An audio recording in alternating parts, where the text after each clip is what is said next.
Welcome back to my channel. Before we get started, tap on the subscribe button so that you don't have to miss on our interesting videos. Remember to always give my videos a thumbs up by simply tapping on the like button down below. And most importantly, be part of the conversation by simply sharing your thoughts, views, or opinions in the comment section down below. Now, in this video, a US politician, Nancy Pelosi, gets a lot of backlash from people after her video of her claiming that people across America who are campaigning for the end of a genocide of the Palestinian people are being paid by R2 to do it. Now, in her video during an interview, she's heard saying that for them to call for a ceasefire, it's Mr. Putin's message. According to her, she wants the FBI to investigate pro-Palestinian protesters. A lot of people have reacted to this video because just how is it okay for leaders to call the FBI to investigate people just because of their dissent against government? Doesn't make sense. Check out these videos as different people react to this video. I will be right back with more details to this video. For them to call for a ceasefire is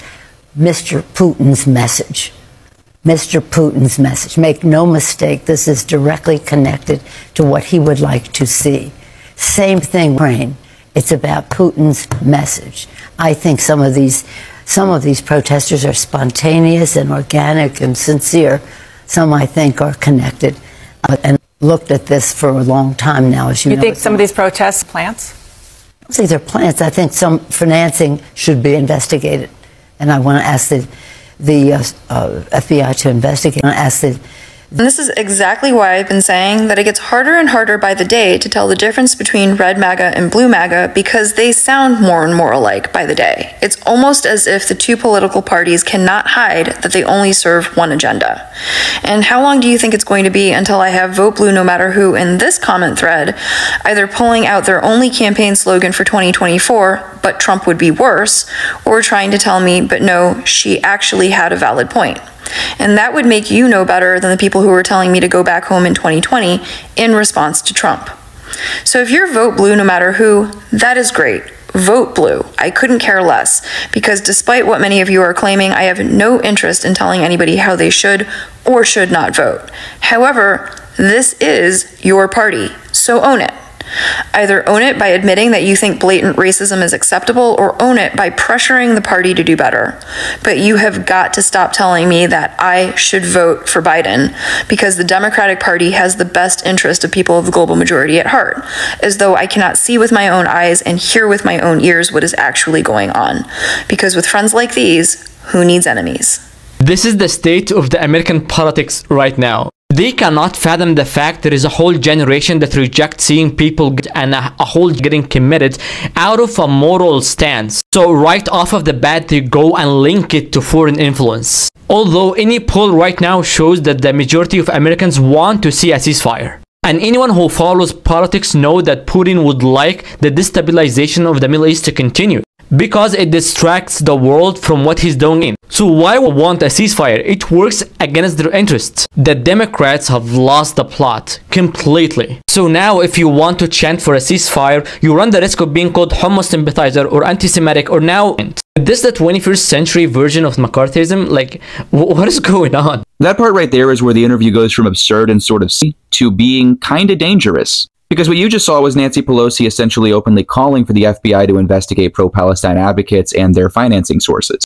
To clarify, she knows damn well that they're not going to find what she is claiming, but this does potentially lead to more repression, surveillance, and investigation towards pro-Palestine organizers in the United States. That's something that I think is really worth taking note of, as our government has increasingly recognized over the past couple of months that they have lost the narrative in regards to Israel's occupation and colonization of historic Palestine. And as the call for Palestinian liberation, the calls for a ceasefire even, become more popular, our government has responded by ignoring those calls, repressing those who are making those calls on the streets, and now calling for the investigation of those who are making those calls at all. That is a prospect that should terrify you, not just if you're a pro-Palestine organizer in the United States, but if you're really anyone who is to the left of what our government deems inherently acceptable. It should worry all of us, really, because the rhetoric we're seeing, these calls for firings, for investigations, for harassment, right, are all very, very similar to the calls that we saw during the Red Scare. That shouldn't necessarily surprise us, though, right? Zionist reaction to the popularization of anti-Zionism mirrors in a lot of ways the capitalist reaction to the popularization of communism and socialism, largely because in both of these instances, you're seeing a reactionary force reacting to a force that is trying to liberate people. But nonetheless, we're seeing what likely could, and what has already been for a lot of us, a massive effort of the state to repress, investigate, and harass organizers who are pushing for something as simple as an end. If that doesn't raise a red flag with you, I really don't know what will. But yeah, as always, free Palestine. Seeing a lot of comments to a lot of videos like these saying Nancy Pelosi is and that she must be senile, she knows exactly what she's doing, okay? She's playing the Red Scare card because that has worked effectively in the past, and you better believe it's going to work with some of the constituents who are watching her. Now, are politicians on both sides being incredibly short-sighted by thinking shit is going to fly for the next few decades? Yes, but that's a different conversation. Do they care about innocent lives? No. Good? Also no. That is a US politician, Nancy Pelosi, saying that ceasefire activists, people across America campaigning for the end, are being paid by to do it. Do you guys remember growing up and hearing about how, like, North Korea or China or even has like insane propaganda and like, oh my god, their leaders lie to them, like their people lack like free thinking, like we're so free, we have so many, like we have so much thinking, we can think, our leaders don't lie to us. I mean, do people genuinely believe that? I need to know the extent of the hysteria and like Red Scare-ness around in America, because I feel like the average Democratic voter wouldn't hear her say, oh, ceasefire protesters are paid by, and think, oh yeah, no, of course. That feels like MAGA-esque, you know? It should be noted that Nancy Pelosi received above $600,000 from the Israeli lobby. Like AIPAC has funded her career to the tune of $600K. Like if anyone is working for a foreign organization, it's her. It's Biden. Biden got paid $4 million by AIPAC. There's a reason why these people are like so pro-Israel. It's because their campaigns are funded by AIPAC, the American Israeli Public Affairs Committee. If you don't agree to what AIPAC wants and like AIPAC's interest, like I hate to sound like a conspiracy theorist, they will just fund your opponent. Like there is so much like money and like dark money in American politics that if you don't work towards what they want as like a powerful, like the same can be said for like the gun lobby or big pharma. Like if you don't work towards their goals and their aims, they will fund your opposition and then you won't have a job. Like that's how American politics works. But the fact that she's like, oh, these people campaigning, these US citizens campaigning, yeah, that's crazy. I can watch that video. I endorse.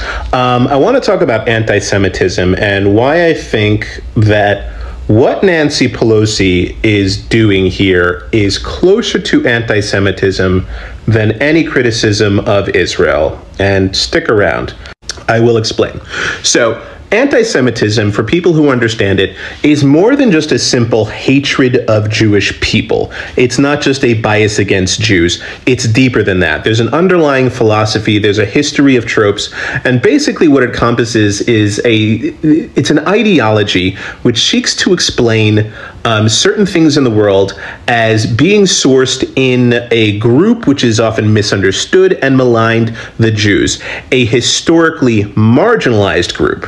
And I think it's a failure of understanding anti-Semitism to have this very concrete understanding which only seeks to protect Jews from any bias or criticism, when actually what the lessons of anti-Semitism should be is that historically marginalized and disenfranchised groups can also be victim of some of these tropes. So the trope that Nancy Pelosi here is going for is that Palestinians and Palestinian protesters are not actually sincere when they say, I don't think it's a good idea to drop 2,000 pounds on buildings where people live. That's what I think. Nancy Pelosi doesn't think I believe that. What she thinks is that there's a nefarious plot from world leaders, from our enemies, from U.S. Adversaries in China, because she also said that, and that is a scheme to undermine the West and undermine the United States and Israel. I think part of this is because Nancy's an absolute corrupt oligarch, and she cannot understand that anybody would do something for other than money. And in the history of anti-Semitism, this is kind of something that you can see where a lot of the anti-Semitic tropes that came out after the protocols of the Elders of Zion was this notion of world domination. By now we've all seen that video. And I've seen a few comments on, like commentary on it, a few takes on it. And there's usually two like main ones, right? So the first one is either she's essentially connecting it to like countries and foreign affairs that like were out. I mean, she just smacked me in the face. Okay. That like we're not in such good contact with and not such good terms with. And so if you blame, you know, essentially the masses on that foreign issue, then you can essentially legalize censorship for national security, which I do think that's a part of it.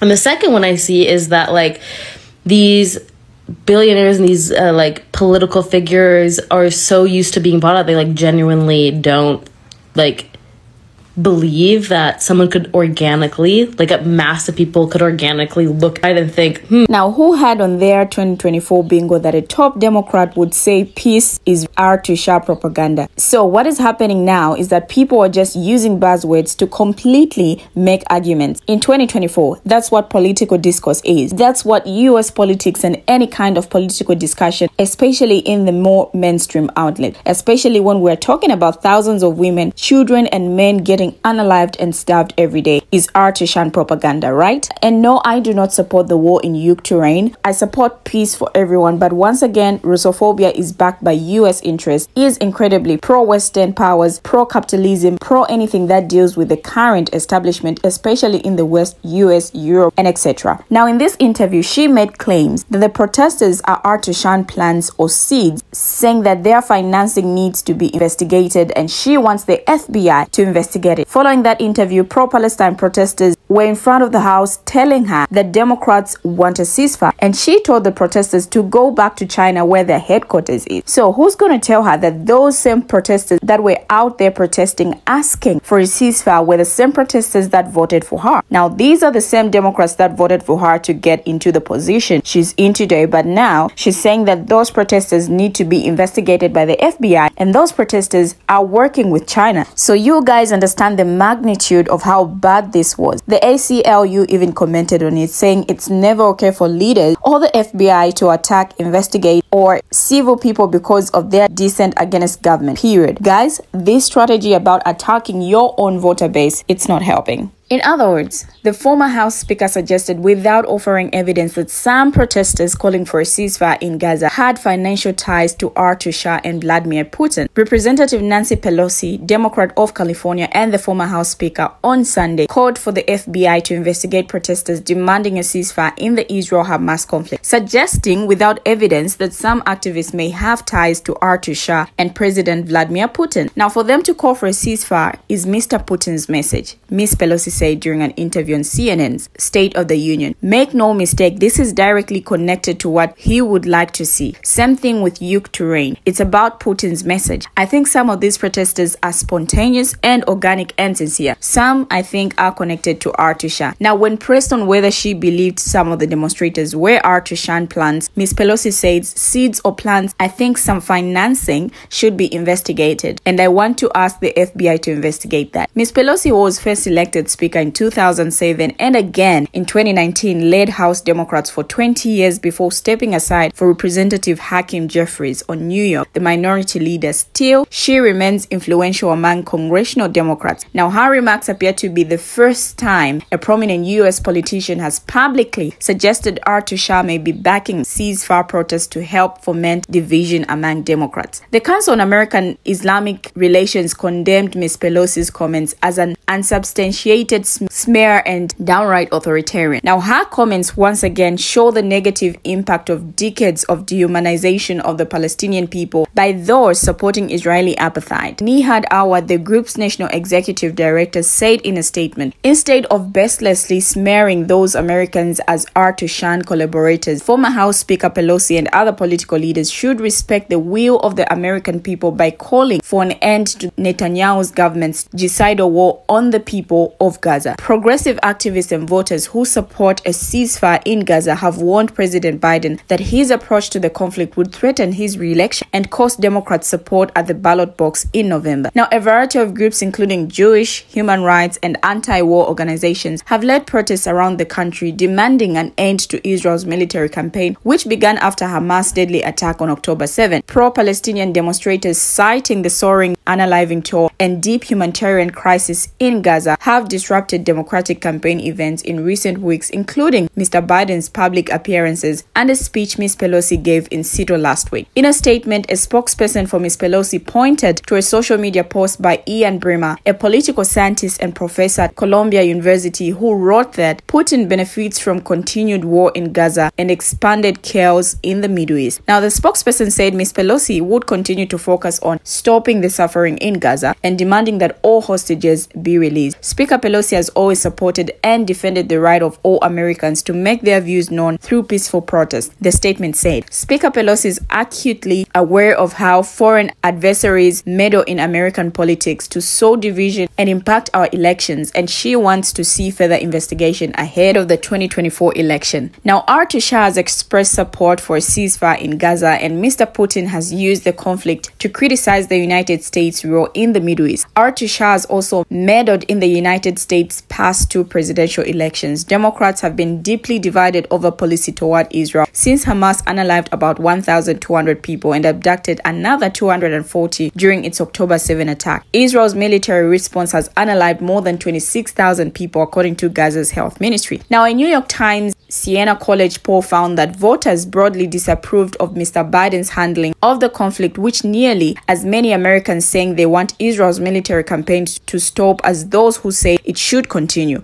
Now, the split poses an acute challenge for Mr. Biden as he seeks re-election and tries to hold together a Democratic coalition that elected him to the White House in 2020. Many countries have advocated a ceasefire, with 153 nations in the United Nations General Assembly voting in favor of an immediate ceasefire in December. The International Court of Justice told Israel it must take action to prevent genocide in Gaza. Now, Pelosi's comments underscored a growing divide within the Democratic Party. Her statement drew a contrast with remarks given nearly simultaneously by Rep. Alexandria Ocasio-Cortez, DNY, a member of the Progressive Squad of House members. Now, during a Sunday appearance on NBC's Meet the Press, Ocasio-Cortez said she thinks that ongoing protests at Biden campaign events show that young people are appalled at the violence and the indiscriminate loss of life. Protests during Biden's campaign events have increased amid the president's outspoken support for Israel. In response to the mounting protests, Biden's advisors and Democrat Party leaders have adopted a new ramped-up approach to dealing with the protests that indicate fractures within his own party over his handling of the war. At the same time, the Biden administration is discussing using weapon resales to Israel as leverage in efforts to get Prime Minister Benjamin Netanyahu's government to curtail its military assault in the Gaza Strip. We have come to the end of the video. Feel free to share your views on what you think about this video. Thank you for watching, and see you in my next video.